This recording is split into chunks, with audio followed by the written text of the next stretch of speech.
mais nous allons entrer dans la Semaine Sainte avec vous tous et nous portons particulièrement dans notre communion de prière la communauté des Dom-Tom qui devait animer la messe de ce jour, et nous prions pour leur famille en particulier, mais aussi pour toutes les familles éprouvées. Sachez-le, nous sentons vraiment maintenant le pic hélas, des obsèques pour une grande partie liées au Covid-19, et c'est une manière particulièrement douloureuse de nous associer à la passion du Seigneur. Mais aujourd'hui, dans cette célébration des rameaux, même si nous en avons très peu, ils seront juste là pour le décor principal. Nous n'aurons pas cette année de rameaux accrochés à nos crucifix, probablement. Même s'il y a cela, il y a quand même la joie de cette fête, de l'accueil de Jésus, et c'est ce qui domine avec le chant d'entrée que nous prenons.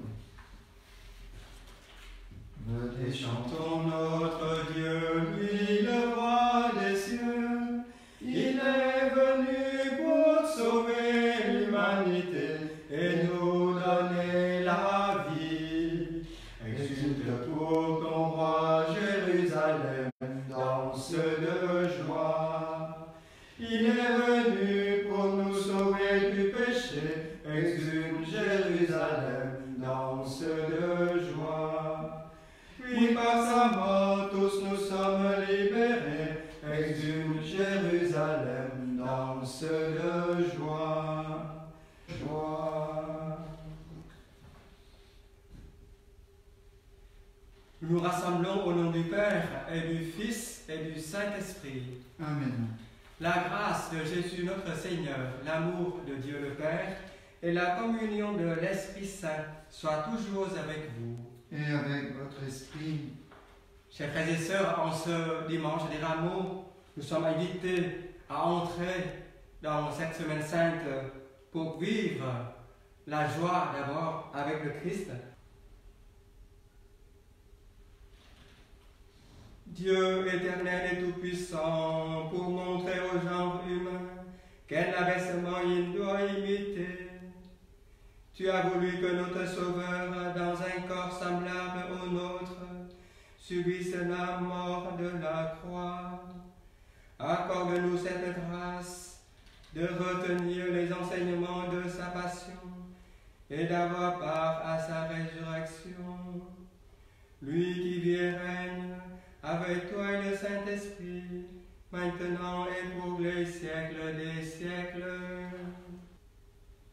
La passion de notre Seigneur Jésus-Christ selon saint Matthieu. En ce temps-là, l'un des 12, nommé Judas Iscariote, se rendit chez les grands prêtres et leur dit : « Que voulez-vous me donner si je vous le livre ?» Ils lui remirent 30 pièces d'argent. Et depuis, Judas cherchait une occasion favorable pour le livrer. Le soir venu, Jésus se trouvait à table avec les 12. Pendant le repas, il déclara : « Amen, je vous le dis, l'un de vous va me livrer. » Profondément attristés, ils se mirent à lui demander chacun à son tour : « Serait-ce moi, Seigneur ?» Prenant la parole, il dit : « Celui qui s'est servi au plat en même temps que moi, celui-là va me livrer. Le Fils de l'homme s'en va, comme il est écrit à son sujet, mais malheureux celui par qui le Fils de l'homme est livré. Il vaudrait mieux pour lui qu'il ne soit pas né, cet homme-là. » Le matin venu, tous les grands prêtres et les anciens du peuple tinrent conseil contre Jésus pour le faire mettre à mort. Après l'avoir ligoté, ils l'emmenèrent et le livrèrent à Pilate, le gouverneur. Alors, en voyant que Jésus était condamné, Judas, qui l'avait livré, fut pris de remords. Il rendit les 30 pièces d'argent aux grands prêtres et aux anciens. Il leur dit : « J'ai péché, en livrant à la mort un innocent. » Ils répliquèrent : « Que nous importe ? Cela te regarde ?» Jetant alors les pièces d'argent dans le temple, il se retira et alla se pendre. Les grands prêtres ramassèrent l'argent et dirent : « Il n'est pas permis de le verser dans le trésor, puisque c'est le prix du sang. » Après avoir tenu conseil, ils achetèrent avec cette somme le champ du potier pour y enterrer les étrangers. Voilà pourquoi ce champ est appelé jusqu'à ce jour le champ du sang. Alors fut accomplie la parole prononcée par le prophète Jérémie. Ils ramassèrent les 30 pièces d'argent, le prix de celui qui fut mis à prix, le prix fixé par les fils d'Israël, et ils les donnèrent pour le champ du potier, comme le Seigneur me l'avait ordonné. On fit comparaître Jésus devant Pilate, le gouverneur, qui l'interrogea. « Es-tu le roi des Juifs » Jésus déclara « C'est toi-même qui le dis. » Mais tandis que les grands prêtres et les anciens l'accusaient, il ne répondit rien. Alors Pilate lui dit « Tu n'entends pas tous ces témoignages portés contre toi ?» Mais Jésus ne lui répondit plus un mot, si bien que le gouverneur fut très étonné. Or, à chaque fête, celui-ci avait coutume de relâcher un prisonnier, celui que la foule demandait. Il y avait alors un prisonnier bien connu nommé Barabbas. Les foules s'étaient donc rassemblées. Pilate leur dit « Qui voulez-vous que je vous relâche, Barabbas ou Jésus, appelé le Christ ?» Il savait en effet que c'était par jalousie qu'on avait livré Jésus. Tandis qu'il siégeait au tribunal, sa femme lui fit dire « Ne te mêle pas de l'affaire de ce juste, car aujourd'hui j'ai beaucoup souffert en songe à cause de lui. » Les grands prêtres et les anciens poussèrent les foules à réclamer Barabbas et à faire périr Jésus. Le gouverneur reprit « Lequel des deux voulez-vous que je vous relâche ?» Ils répondirent « Barabbas !» Pilate leur dit « Que ferai-je donc de Jésus, appelé le Christ ?» Ils répondirent tous « Qu'il soit crucifié !» Pilate demanda « Quel mal a-t-il donc fait ?» Ils criaient encore plus fort « Qu'il soit crucifié !» Pilate, voyant que ses efforts ne servaient à rien, sinon à augmenter le tumulte, prit de l'eau et se lava les mains devant la foule en disant « Je suis innocent du sang de cet homme, cela vous regarde. » Tout le peuple répondit « Son sang, qu'il soit sur nous et sur nos enfants. » Alors, il leur relâcha Barabbas. Quant à Jésus, il le fit flageller et il le livra pour qu'il soit crucifié. Alors les soldats du gouverneur emmenèrent Jésus dans la salle du prétoire et rassemblèrent autour de lui toute la garde. Ils lui enlevèrent ses vêtements et le couvrirent d'un manteau rouge. Puis avec des épines, ils tressèrent une couronne et la posèrent sur sa tête. Ils lui mirent un roseau dans la main droite, et pour se moquer de lui, ils s'agenouillaient devant lui en disant « Salut, roi des Juifs !» Et après avoir craché sur lui, ils prirent le roseau et ils le frappaient à la tête. Quand ils se furent bien moqués de lui, ils lui enlevèrent le manteau, lui remirent ses vêtements et l'emmenèrent pour le crucifier. Au-dessus de sa tête, ils placèrent une inscription indiquant le motif de sa condamnation. Celui-ci est Jésus, le roi des Juifs. Alors on crucifia avec lui 2 bandits, l'un à droite et l'autre à gauche. Les passants l'injuriaient en hochant la tête. Ils disaient « Toi qui détruis le sanctuaire et le rebâtis en 3 jours, sauve-toi toi-même si tu es fils de Dieu, et descends de la croix. » De même, les grands prêtres se moquaient de lui avec les scribes et les anciens en disant « Il en a sauvé d'autres, et il ne peut pas se sauver lui-même. Il est roi d'Israël, qu'il descende maintenant de la croix, et nous croirons en lui. Il a mis sa confiance en Dieu. Que Dieu le délivre maintenant s'il l'aime.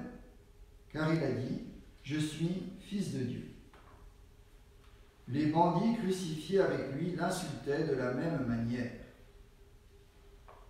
À partir de la 6e heure, c'est-à-dire midi, l'obscurité se fit sur toute la terre jusqu'à la 9e heure.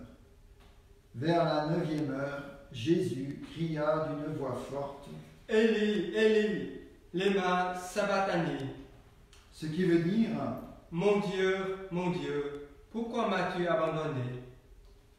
L'ayant entendu, quelques-uns de ceux qui étaient là disaient « Le voilà qui appelle le prophète Élie. » Aussitôt l'un d'eux courut prendre une éponge qu'il trempa dans une boisson vinaigrée. Il la mit au bout d'un roseau et il lui donnait à boire. Les autres disaient « Attends, Nous verrons bien si Élie vient le sauver. Mais Jésus, poussant de nouveau un grand cri, rendit l'esprit.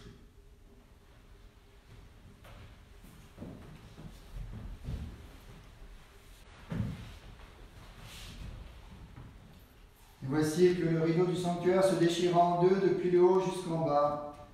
La terre trembla et les rochers se fendirent. Les tombeaux s'ouvrirent, les corps de nombreux saints qui étaient morts ressuscitèrent. Et sortant des tombeaux après la résurrection de Jésus, ils entrèrent dans la ville sainte et se montrèrent à un grand nombre de gens. À la vue du tremblement de terre et de ces événements, le centurion et ceux qui, avec lui, gardaient Jésus, furent saisis d'une grande crainte et dirent « Vraiment, celui-ci était fils de Dieu ». Il y avait là de nombreuses femmes qui observaient de loin. Elles avaient suivi Jésus depuis la Galilée pour le servir. Parmi elles se trouvait Marie-Madeleine, Marie, mère de Jacques et de Joseph, et la mère des fils de Zébédée. Comme il se faisait tard, arriva un homme riche, originaire d'Arimathie, qui s'appelait Joseph, et qui était devenu lui aussi disciple de Jésus. Il alla trouver Pilate pour demander le corps de Jésus. Alors Pilate ordonna qu'on le lui remette. Prenant le corps, Joseph l'enveloppa dans un linceul immaculé et le déposa dans le tombeau neuf qui s'était fait creuser dans le roc. Puis il roula une grande pierre à l'entrée du tombeau et s'en alla. Or Marie-Madeleine et l'autre Marie étaient là, assises en face du sépulcre. Le lendemain, après le jour de la préparation, les grands prêtres et les pharisiens s'assemblèrent chez Pilate en disant « Seigneur, nous nous sommes rappelés que cet imposteur a dit de son vivant, 3 jours après, je ressusciterai.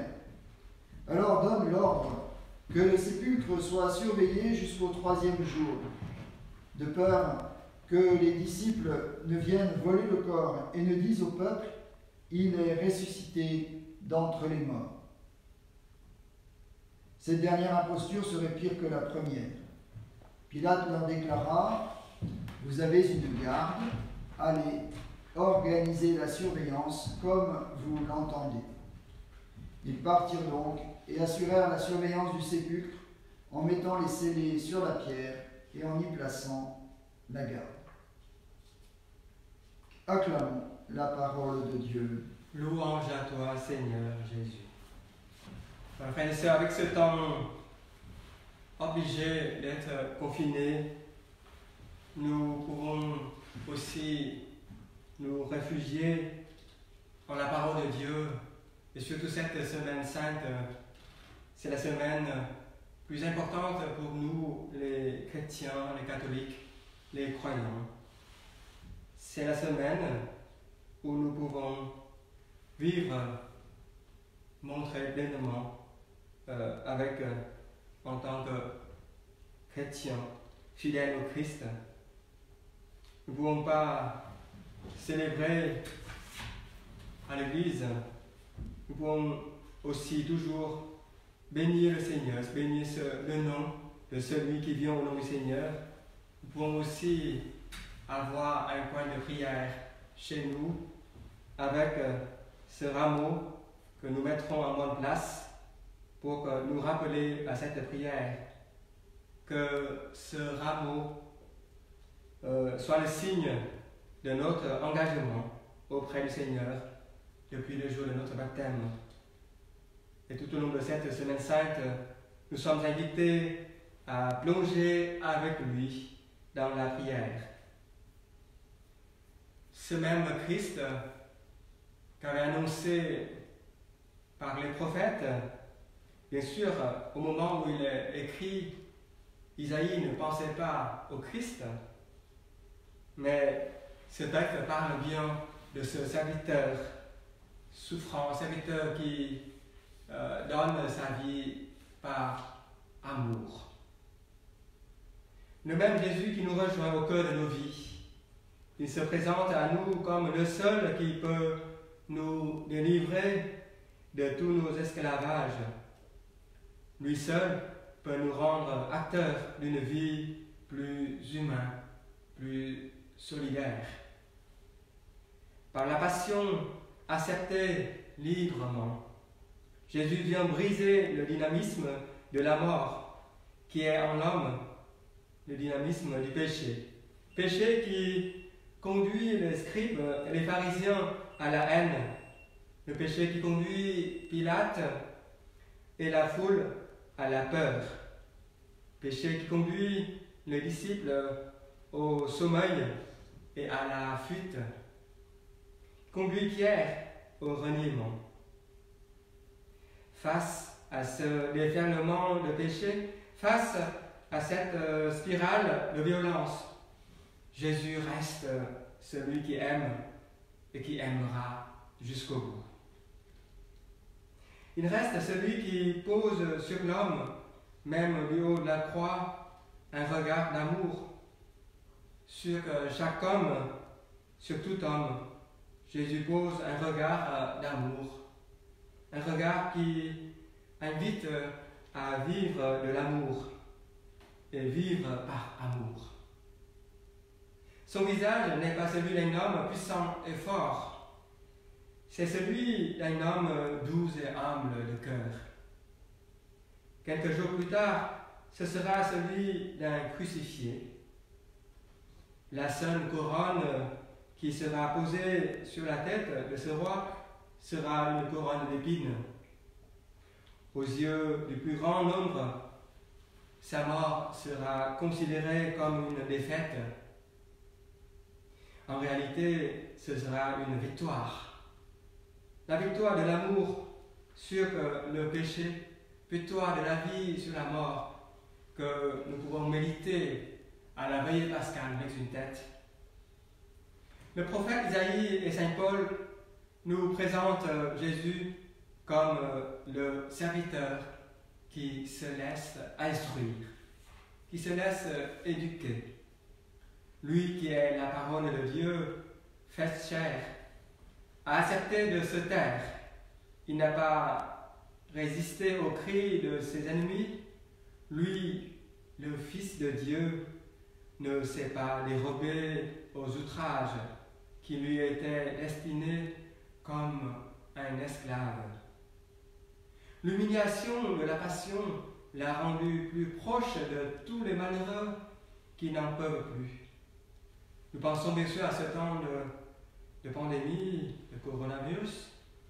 Nous pensons à tous ceux et celles qui sont réduits à la misère, ceux et celles qui souffrent de la maladie, de la solitude, beaucoup plus, aux familles en deuil, et même, bien sûr, nous n'oublions pas de nombreux chrétiens, de médecins, des infirmiers qui témoignent de leur charité et des chrétiens qui témoignent de leur foi jusqu'au martyr. Sur la croix, les bras étendus de Jésus rassemblent tous les humiliés de la terre. Les premiers chrétiens reconnus, ils ont reconnu Jésus un martyr, un témoin de l'amour de Dieu plus fort de la mort, plus fort que la mort et que le péché. Défiguré par la violence des hommes, il est déjà transfiguré par le Père. Il est élevé dans la gloire. Désormais, toute langue, tout peuple proclame que Jésus-Christ est Seigneur. À la gloire de Dieu le Père nous a dit dans la deuxième lecture, Philippiens chapitre 2. Frères et sœurs, nous allons vivre cette semaine sainte, le Triduum pascal, en communion avec tous les chrétiens du monde entier. Nous suivrons Jésus sur le chemin de Calvaire. Sa mort, le vendredi, n'est pas un point final, elle est un passage de ce monde vers le Père. C'est ainsi que Jésus est venu pour nous ouvrir un chemin qui permet à toute l'humanité d'entrer dans la gloire du Père. Vivons cette semaine sainte de tout notre cœur, intensément, en nous unissant au Christ, à travers les efforts que nous faisons pour vivre avec lui, avec ceux qui sont confinés avec nous, en étant patient, serviable, délicat, attentionné, et enfin, dans la solidarité, le partage et la présence avec les plus démunis, les plus isolés, et par tous les moyens encore à notre disposition. Les uns avec les autres, nous chanterons et nous proclamons: souviens-toi de Jésus-Christ ressuscité d'entre les morts, il est notre salut, notre gloire éternelle. Amen. Prions le Seigneur. Tu nous as fortifiés, Seigneur, dans cette communion spirituelle à tes saints mystères. Nous te supplions encore. Toi qui nous as donné dans la mort de ton Fils l'espérance des biens auxquels nous croyons, donne-nous dans sa résurrection glorieuse de parvenir au royaume que nous attendons par Jésus le Christ, notre Seigneur. Amen. Et que Dieu Tout-Puissant nous bénisse, lui qui est le Père, le Fils et le Saint-Esprit. Amen. Allez dans la paix du Christ. Nous rendons grâce à Dieu.